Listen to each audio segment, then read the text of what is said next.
아멘. 우리가 개신교에 속해 있는데요, 개신교는 용기의 종교입니다. 개신교의 용기의 중심에는 하나님의 용서에 대한 확신의 뿌리가 있습니다. 우리가 프로테스탄트지 않습니까? 용기가 있는 그런 개신교인데요, 그 용기의 뿌리가 어디 있는가 할 때 하나님께서 우리를 용서하신 것에 대한 그 확신이 있는 겁니다. 믿음으로써 의롭게 되었다는 그 이신칭의 또는 이신득의의 교리에 우리의 용기의 뿌리가 있는 것입니다. 용납될 수 없는 존재이지만 긍휼이 풍성하신 하나님의 크신 사랑으로 인해서 용납되었다는 그 하나님의 은총을 믿는 믿음, 내가 하나님께 용서받았다고 하는 것을 스스로도 용납하는 그런 믿음 안에서, 그 용납에 대한 확신 안에서 우리가 용기 있게 나가는 것입니다. 불의한 자가 의롭게 되었고 용서받지 못할 자가 용서를 받았다는 이 사실 속에서 죄의식과 정죄의 불안을 이기는 승리의 비결이 나오는 겁니다. 우리가 죄를 너무나도 많이 짓잖아요. 그럼에도 승리의 비결을 확신할 수 있는 것은 용납에 대한 확신인 겁니다. 또 그런가 하면 악을 대항하는 용기로 작용을 합니다. 마귀와의 싸움에서 무엇으로 이기겠습니까? 믿음이거든요. 그 믿음의 근거는 내가 주께 용납되었다는 사실이 있는 것이고, 무엇보다 나 자신이 하나님께 용납되었다는 믿음 안에서 건강한 자아를 갖게 됩니다. 바른 시각을 갖게 되고 건전한 생각과 신앙의 분명한 믿음 안에서 신앙의 바로섬, 신앙의 증립을 할 수가 있는 거예요. 에베소서 6장에 전신갑주를 입으라 하는 말씀 나오죠.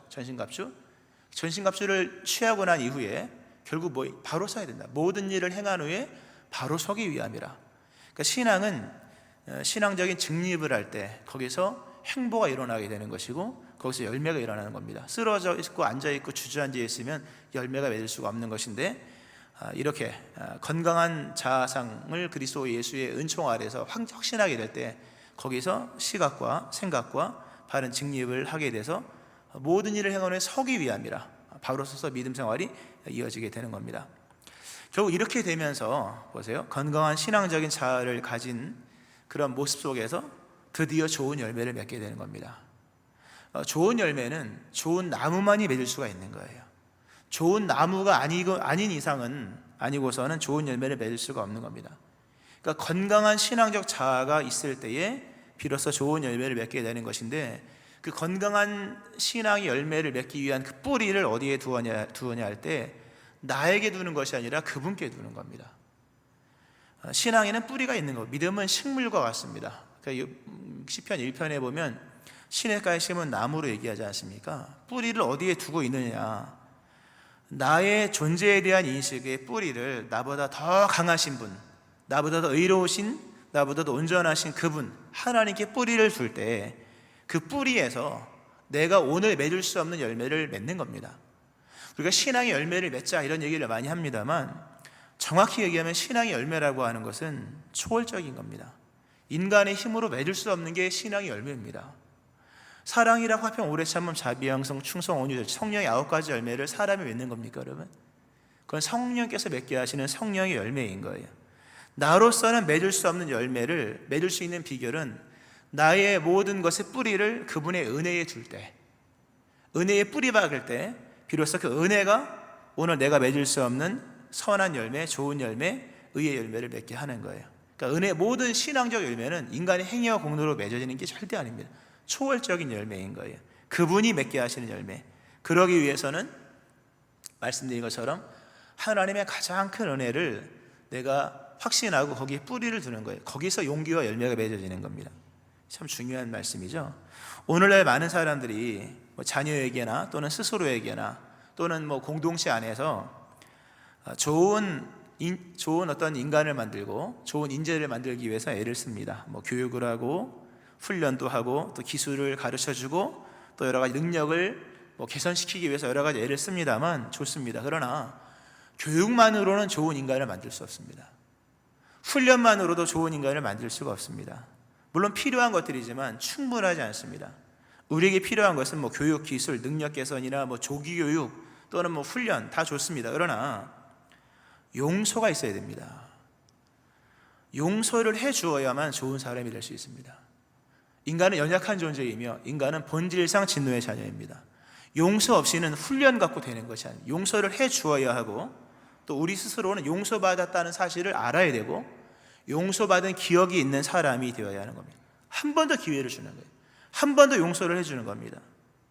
그러면서 내가 용납될 수 없는 자임에도 용납되었구나. 내가 부모님께 용서를 받았고 내가 사랑하는 아내에게 용서를 받았고 내가 사랑하는 남편에게 용서를 받았고 내가 용서를 참 많이 받았구나.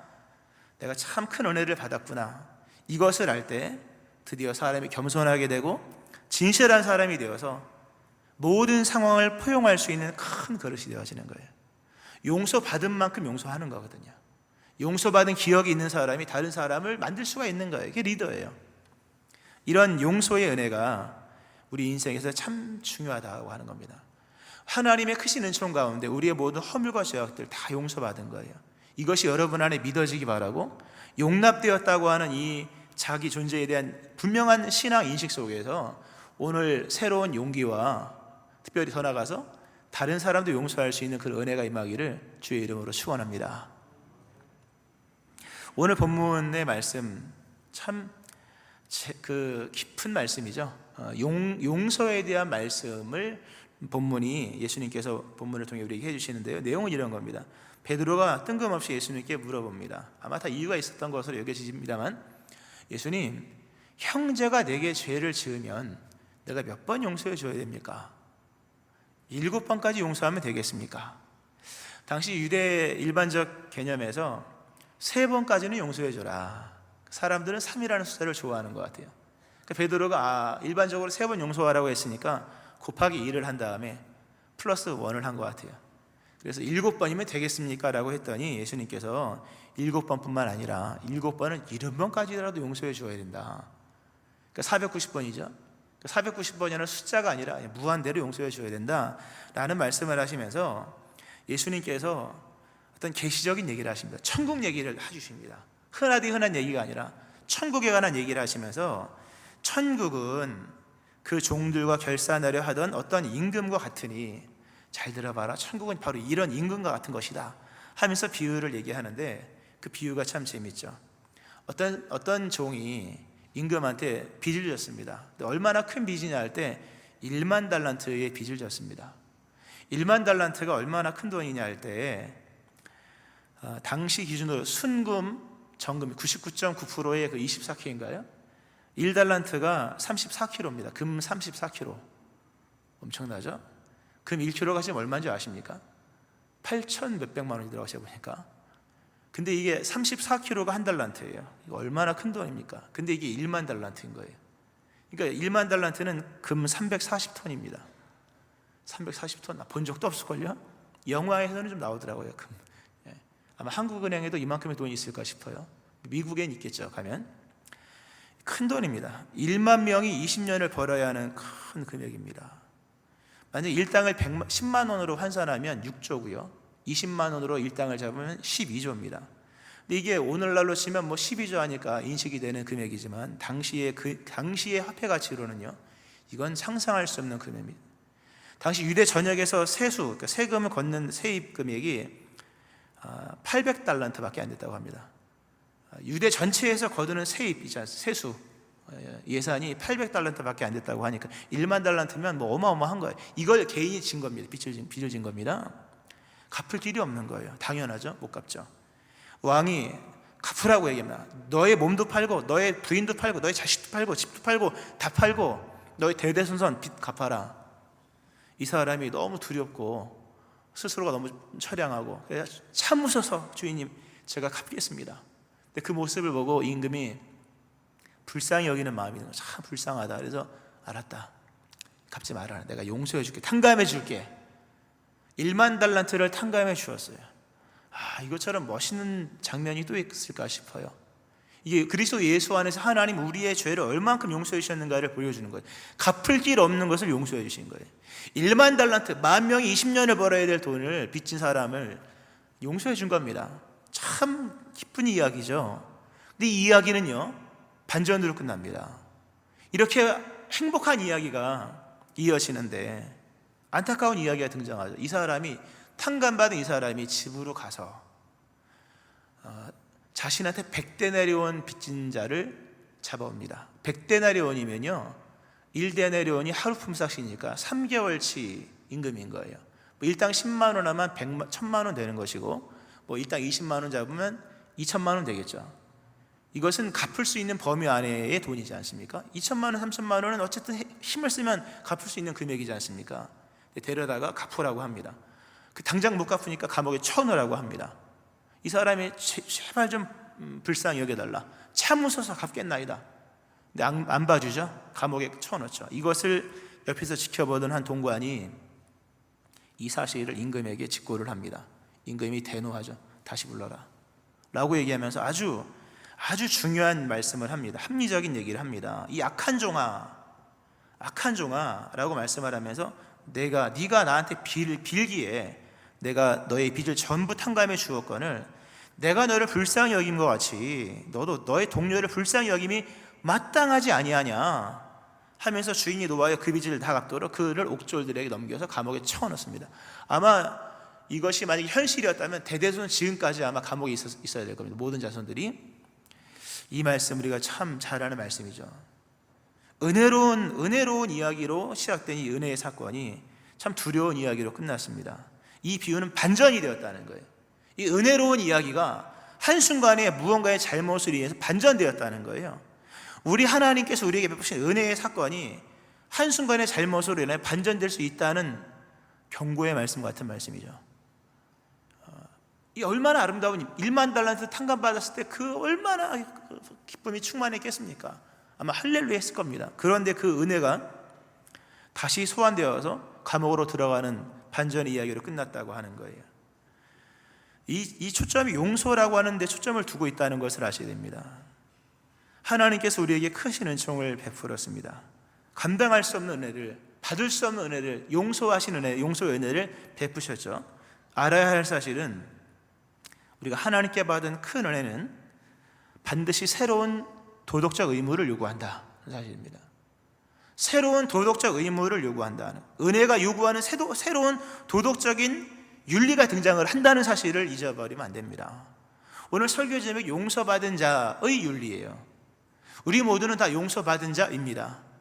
용서받았잖아요. 갚을 수 없는 큰 죄값을 궁일이 풍성하신 하나님의 크신 사랑으로 인하여서 우리가 값없이 의롭다 하심을 얻은 거예요. 여기 우리의 믿음의 근거와 우리의 영혼에 대한 확신과 자녀됨의 특권의 근거가 있는 것인데, 그러나 그 크신 은총은 우리에게 새로운 도덕적 의무를 요구한다는 거예요. 은혜는 새로운 도덕적인 의무를 요구한다는 거죠. 사랑받았으면요, 사랑해야 하는 거예요. 오늘 특별히 용서에 관한 말씀, 용서받았다면 도덕적 의무가 등장을 하는데 그것은 바로 긍휼과 용서인 거예요. 오늘 이 임금이 내가 너를 불쌍히 여겨서 너의 모든 빚을 탕감해 주었거늘 너도 너의 동료를 탕감해 주는 것이 마땅하지 아니하냐. 마땅하지 아니하냐. 너무 귀한 말씀이에요. 마땅하다, 이게 헬라어로요, 이게 합당하지 않냐, 이게 합리적이지 않냐, 이게 신앙의 합리가 아니냐라는 말씀이에요. 마땅하다라는 단어는 이게 해야 한다 또는 합당하다라는 뜻이에요. 이건 합리적인 얘기예요. 이건 논리적인 필연성인 거예요. 깨어있다면 당연히 해야 될 합리성에 대한 요구입니다. 은혜는 우리에게 또 다른 합리적인 요구를 한다는 것을 기억하셔야 됩니다. 은혜 받은 사람은 합리적으로 살아야 됩니다. 은혜 받은 대로 살면 되는 거예요. 그게 우리에게 요구하는, 하나님이 요구하신 마땅한 삶인 거죠. 이것은 선택의 문제가 아닌 거예요. 이건 마땅하다, 이건 합리고, 합리는 뭡니까? 의무인 거예요. 당연히 해야 될. 여러분, 기독교는 합리적인 종교입니다. 기독교의 윤리는 합리적인 윤리예요. 하나님께서 우리 은혜를 베푸셨기 때문에 우리도 은혜를 베풀어야만 하는 거예요. 이 합리성에서 우리의 도덕적인 의무가 나오는 거예요. 그 은혜를 제대로 알면 사람이 합리적으로 됩니다. 그러나 은혜를 망각한 사람은, 즉 은혜를 못 받았다는 얘기가 아니에요. 은혜를 망각한 사람은 윤리도 안 나옵니다. 신앙 생활도 안 나온다는 거예요. 우리가 용서를 해야 됩니다. 왜냐하면 용서 받았기 때문에. 이게 중요한 얘기죠. 오늘 이 설교 말씀을 듣고 집에 가셔서 지금까지 용서 못한 그 누군가가 있다면 용서해 주는 은혜가 있기를 축원합니다. 남편을 용서하세요. 아내를 용서하세요. 시어머니들 며느리를 용서하시고 며느리들은 시어머니를 용서하세요. 용서하시기를 축원합니다. 왜 용서를 해야 될까? 용서받았기 때문인 거예요. 우리가 용서를 해야만 하는 이유는 이 절대적인 어떤 근거가 있기 때문에, 절대 윤리가 있기 때문에. 주님이 나를 용서해 주셨잖아요. 그러므로 나도 용서를 해주는 거예요. 내가 이 사람을 용서해 주어야만 하는 이유는 그 사람이 나에게 잘했기 때문에. 말 한마디 잘해서 말 한마디로 천냥비 갚는다. 아, 그 사람이 어느 날 나에게 말을 잘해. 그러므로 내가 용서해 줄게. 이거는 종속윤리예요. 그 사람이 나에게 해주는 대로 나도 행하겠다. 저 사람이 나에게 악하면 나도 같이 악한 사람이 되고, 저 사람이 나에게 욕을 하면 나도 같이 욕을 하고, 맞대어 욕하고, 저 사람이 나에게 사기를 치면 나도 사기를 칠 거야. 이거는 종의 생활, 종속윤리입니다. 믿음의 우리의 삶의 윤리는 종속윤리가 아닙니다. 그 사람이 나에게 어떻게 하든가 상관없이 내가 그 사람에게 행할 바에 대한 기준은 하나님이 제시해 준 바를 따라가는 거예요. 하나님이 나를 용서해 주셨기 때문에 내가 그 사람을 용서해 주는 것이지, 그 사람이 어떠하고 이러저러해서 용서해 주는 것이 아니라는 거죠. 예수님은 용서의 기준을 하나님께 두라. 은혜 받았지 않느냐? 그러면 은혜 베풀어야지. 다른 이유는 없는 거예요.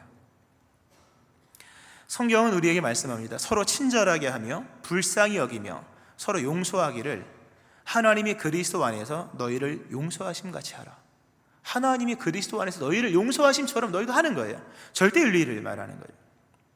골로새서 3장 13, 14절에서도 누가 누구에게 불만이 있거든 서로 용납하여 피차 용서하되 주께서 너희를 용서하신 것 같이 너희도 그리하고 이 모든 것 위에 사랑을 더하라. 이는 온전하게 매는 띠니라. 우리가 살다 보면 불만 있는 사람이, 저 사람 진짜 불만 있다. 불만 있는 사람이 있을 때 용서하라. 왜? 주께서 너희를 용서하신 것 같이. 하나님이 우리를 다 용서해 주시잖아요. 1만 달란트 용서해, 갚을 길 없는 것을 용서해 주셨는데 우리가 용서해야죠. 긍휼이 풍성하신 하나님의 그 사랑의 은총으로 말미암아 용서를 받은 거예요. 이 사실을 깊이 깨달으셔야 돼요. 이 사실이 우리에게 요구하는 새로운 도덕적인 윤리를 받아들이셔야 되는 거예요. 이건 마땅한 거예요. 만약 우리가 이걸 잊어버리고 용서받은 것만 기억하고 용서를 행치 않는다면 이야기는 반전되는 거예요, 여러분. 오늘 본문 반전됐잖아요. 은혜의 이야기가 아주 안타까운 이야기로 반전됐지 않습니까? 십자가의 은총으로 말미암아 용서받은 우리들, 용서의 은혜가 우리에게 새롭게 제시하는 도덕적인 요구, 신앙적인 윤리를 무시하고 산다면 반전의 사건이 일어날 수 있는 거예요.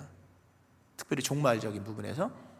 오늘 본문을 예수님이 말씀하시는데 용서해야 하는 이유를 두 가지로 제시하세요. 하나는 하나님이 널 용서하셨으니까 너도 합리적으로 생각해봐. 용서해야지. 이게 첫 번째 이유예요. 지금까지 말씀드린 거죠.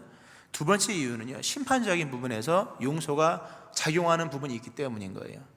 하나님의 용서는 우리의 용서와 긴밀하게 관련되어 있습니다.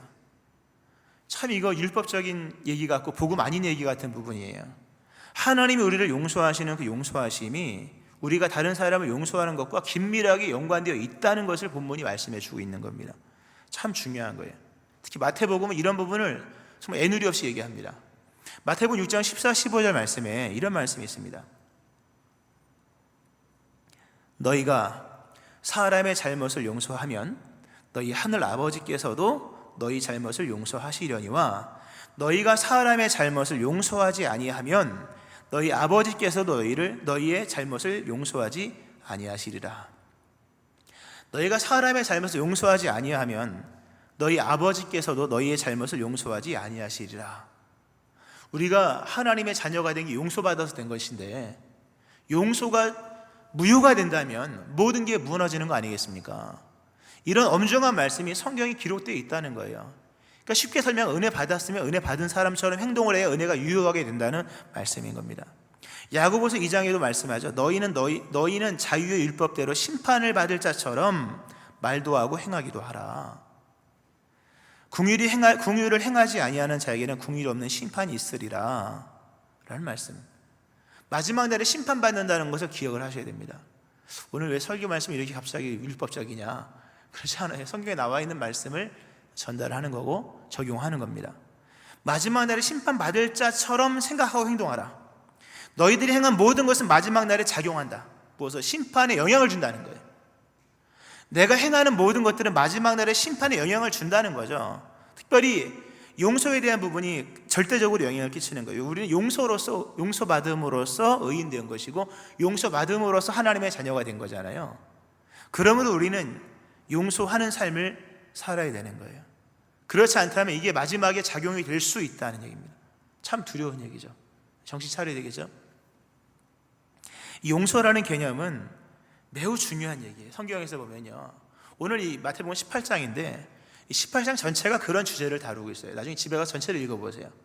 오늘 본문 말고 그 앞전에 나와 있는 15절부터 보면은 거긴 공동체 안에서 죄를 지은 사람을 몇 번이나 용서할 것인가에 대한 그런 상세한 내용도 나와요. 거기도 보면. 근데 그러면서 거기에 보면 열쇠 얘기가 나옵니다. 진실로 너에게 이르노니 무엇이든지 너희가 땅에서 매면 하늘에서도 매일 것이요 무엇이든지 땅에서 풀면 하늘에서도 풀리리라. 이 열쇠 얘기가 나오는데요, 이 열쇠, 이 키잖아요. 이 키워드가 뭐냐 할 때 용서예요. 너희가 용서하면 용서해 주는 거야. 나도 너희가 용서하지 않고 닫아버리면 나도 닫아버릴 거야. 이 초대교회에서 사도들에게, 믿음의 사람들에게 용서는 매우 중요한 개념, 무언가를 푸는 개념이에요. 뭔가 안 풀립니까 여러분? 누군가 용서해 줘야 되는 거예요. 뭐가 일이 답답한 일이 안 풀려지고 있습니까? 뭐가 꼬인 거잖아요. 왜 꼬였을까? 그 열쇠는 무엇일까? 그 키는 무엇일까? 용서에 있는 거예요. 용서해보세요. 아마 풀릴 겁니다. 은혜 있기를 축원합니다. 너무나도 중요한 말씀이에요.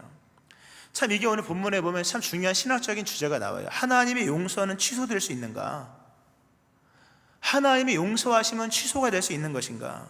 취소될 수 있을 수 있어요. 왜냐하면 하나님이 하신 거니까. 우리는 그걸 취소시킬 수도 없고, 우리가 하나님의 일은 인간이 뭘 하고 만들 수 있는 게 아니지 않습니까? 손댈 수 없는 거예요. 그러나 그분이 그것을 행하셨다면 그분은 그것을 취소할 수 있는 권한도 있다는 걸 아셔야 됩니다. 오늘 그러므로 얘기가 성립이 되는 거예요. 그리스도 예수 안에서 우리에게 베푸신 은총은 영원한 거예요. 그러나 그 일을 행하신 분이 하나님이시라면 하나님은 그 일을 취소할 수도 있는 능력이 있는 거라는 거예요. 물론 취소하지 않으시겠지만, 그러나 하나님의 무조건적인 죄 사함이 우리에게 주어진 건데, 우리가 그 죄 사함의 은총을 잊어버린 채 다른 사람을 용서하는 일에 인색하거나 용서하지 않고 그 사람을 원수 대하듯이 대한다면, 오늘 말씀에 예수님, 너희가 각각 마음으로 형제를 용서하지 아니하면 나의 하늘 아버지께서도 너희에게 이와 같이 하시리라. 그렇게 적용이 될 수 있다는 얘기입니다. 내가 받은 은혜가 무엇인지를 깨닫지 못하는 그 자기 상실은 곧 은혜의 상실로 이어질 수 있다는 사실을 기억하셔야 돼요. 은혜 받았다는 사실을 명심하시기를 축원합니다. 할렐루야.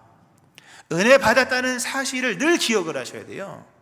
그리고 그 은혜 받은 사람으로서 성경이 합리적으로 요구하는 그 합리적 기준을 가지고 오늘도 그렇게 살아가면 되는 거예요. 물론 쉽지가 않죠.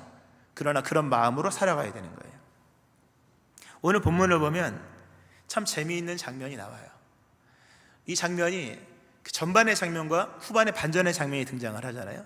전반에 나온 장면은 이 사람이 일반 달란트 빚진 사람이 임금 앞에서 임금님 참으소서 내가 다 갚겠나이다.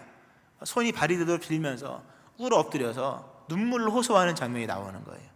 임금이 감동받고 용서해 줄게 이렇게 됐잖아요. 근데 이 장면이 또 나오죠. 이 사람 탕감받은 이 사람에게 100데나리온 빚진 사람이 와서 참으소서, 친구거든요. 사실 동료를 참으소서 내가 갚겠나이다. 똑같은 장면이 나오는 거예요. 근데 이 사람이 안 봐주죠. 그래서 임금이 소환한 거죠. 무슨 얘기인가 들어보세요. 이 1만 달란트 탕감받은 사람은 지금 자신에게 100데나리온 빚진 자의 모습 속에서 자화상을 보고 있는 거예요. 이 사람이 지금 100데나리온 나에게 빚져서 참으소서 갚겠나이다. 이 장면은 내가 임금 앞에서 보였던 장면인 거예요. 나의 자화상, 나의 자화상이었다는 거예요, 이게요. 근데 이 장면 자신에게 있었죠. 근데 자신은 은혜를 받아서 이 장면 속에서 탕감을 받은 거예요. 그런데 자신은 이 자신에게 있었던 그 자화상을 보여주는 이 한 사람의 모습을 보면서 용서를 베풀지 않았다는 거예요. 이게 이 사람의 큰 죄예요. 이게 이 사람의 악함인 거예요. 하나님은 때때로 우리에게 나의 자화상 같은 상황에 처하게 하십니다. 나의 유치한 시절, 나의 어린 시절의 모습을 보이시는 거예요. 그 누군가의 모습 속에서. 우린 그런 걸 보면 너는 그것도 못하냐라고 이렇게 하지 않습니까? 근데 그것은 하나님 우리에게 보시는 자화상인 거예요. 때때로 우리는 회심, 예수 믿기 전 나의 모습과 같은 사람을 볼 때가 있어요. 마주대할 때가 있는 거예요. 나 회심하기 전에 모습이 그 사람이 그대로 있는 거예요. 나 술, 담배 끊기 전에 그 사람의 모습이 있는 거예요. 때때로 이런 모습도 있어요. 내가 돈이 없고 가난한 시절의 모습, 먹을 것도 없고 정말로 차비도 없어서 그런 가난한 시절의 모습을 누군가의 모습을 보게 하시는 거예요. 지금은 형편이 좋아져서 정말 소갈비 뜯고 막 이런 거 먹지 않습니까? 정말 나의 가난한 시절의 모습, 누군가를 통해 자화상을 보게 하시는 거예요. 때로는 길을 몰라 헤매던, 정말 방황하던 그 어린 시절의 모습을 누군가를 통해 보게 하시는, 왜 보게 하실까? 왜 나의 그 옛날 자화상의 모습을 오늘 그 누군가를 통해 보게 하실까? 이게 중요한 질문입니다. 그 자화상을 무시하면 악한 사람이 되는 거예요. 왜 이 사람이 악한 종이라는 책망을 받았을까? 자신에게 있었던 자화상을 무시했기 때문인 거예요. 하나님 우리에게, 나에게 있었던 그 자화상을 그 누군가를 통해서 보게 하시는 것은 그 사람을 책망하고 또는 정죄하고 그 사람에게 무언가를 하기 위함이 아니라 주님의 음성 들어보세요.